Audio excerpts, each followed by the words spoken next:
तर आखाती देशातल्या युद्धाचा मोठा परिणाम फळांच्या व्यापारावर पाहायला मिळतोय। युद्धामुळे फळांची आयात निर्यात ही मंदावलेली आहे। आयात निर्यात रखडल्यामुळे फळ व्यापारी हे चिंतेत सापडलेत। निर्यात रखडल्यानं फळ स्थानिक बाजारात आता फळांचे दर कोसळणार आहेत आणि त्यामुळे शेतकऱ्यांची चिंता देखील वाढलेली आहे।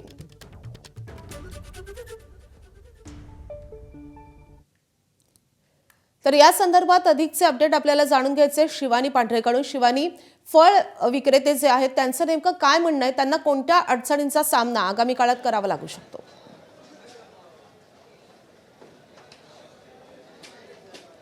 माधवी, या युद्धामुळे जे आपल्या भारतात जे फळ आयात होतात किंवा भारतातून निर्यात होतात याच्यावर फटका बसला आणि शेतकऱ्यांचं किंवा विक्रेत्यांचं आत्तापर्यंत 1000 कोटी रुपयांचं नुकसान झाल्याचं पाहिलं। इराणमधून आपल्याकडे ॲपल्स येतात आणि त्याच्यासोबतच इराणमधून खरबूज आणि टरबूज हे निर्यात होतात। माझ्यासोबत विक्रेते आहेत।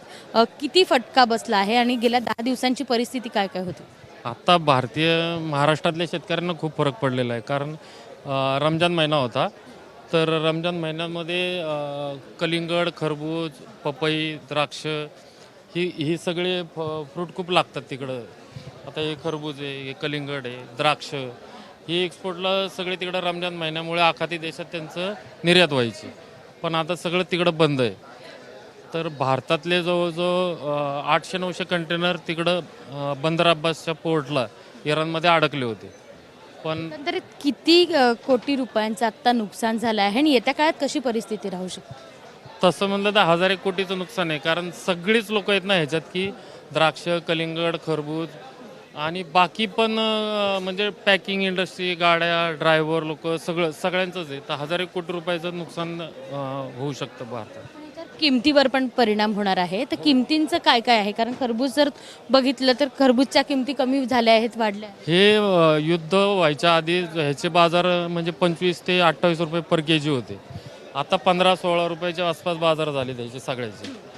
आणि खरबूज जे होतं ते 40-45 रुपये किलो होतं, तर त्याचे बाजार आता डायरेक्ट 25 ते 30 रुपये किलो झाले। म्हणजे साधारणपणे 25 ते 30% आसपास कलिंगड, खरबूज, द्राक्ष याचे आपले भारतीय बाजार थोडे कमी झालेले आहेत। येत्या काळात फळ मार्केटसाठी कशी परिस्थिती राहू शकते? तुमचे काही कॉन्टॅक्ट्स होत आहेत का तुमच्या लॉजिस्टिकवाल्यांसोबत, डीलर्ससोबत? आता तिथल्या जे आपले जे केळीचे आणि ह्याचे कंटेनर होते, जे 800-900 कंटेनर तिथं अडकले होते, तर ते काय केले, चबहार म्हणून एअरपोर्ट आहे तिथं, पोर्ट आहे तिथनं काल रिलीज झाले थोडेसे कंटेनर। ही एक आनंदाची बातमी आहे भारतीय शेतकऱ्यांसाठी, की 2 दिवसात ते तिथलं थोडेसे रिलीज झालेले आहेत। आणि काही असे संकेत आहेत की इथले जे आता मुंबई पोर्टला जे अडकलेत 1000-1200 कंटेनर, ते सुद्धा जाण्याच्या मार्गावर आहेत। पण इथले जे बाजार पडलेले आहेत आणि ते पोचले तिथं, तर तो पोचतोपर्यंत रमजान महिना संपून जातोय, त्याच्यामुळे त्याचा फायदा काय होणारच नाही। पण जर बघितलं तर खरबूज आणि टरबूज हे आपण निर्यात करतो आणि त्याचे कंटेनर्स आता अडकले, त्यामुळे याचे भाव आहे ते भारतात कमी झाल्याचं पाहायला मिळते आणि शेतकऱ्यांचं याच्यात नुकसान आहेच, विक्रेत्यांवर त्याचाही फटका सहन करावा लागतोय। माधवी, नक्कीच या फळांच्या व्यापाऱ्यांवर देखील या युद्धामुळे मोठं संकट कोसळलेलं आहे। शिवानी, धन्यवाद या अपडेटसाठी। एबीपी माझा, उघडा डोळे बघा नीट।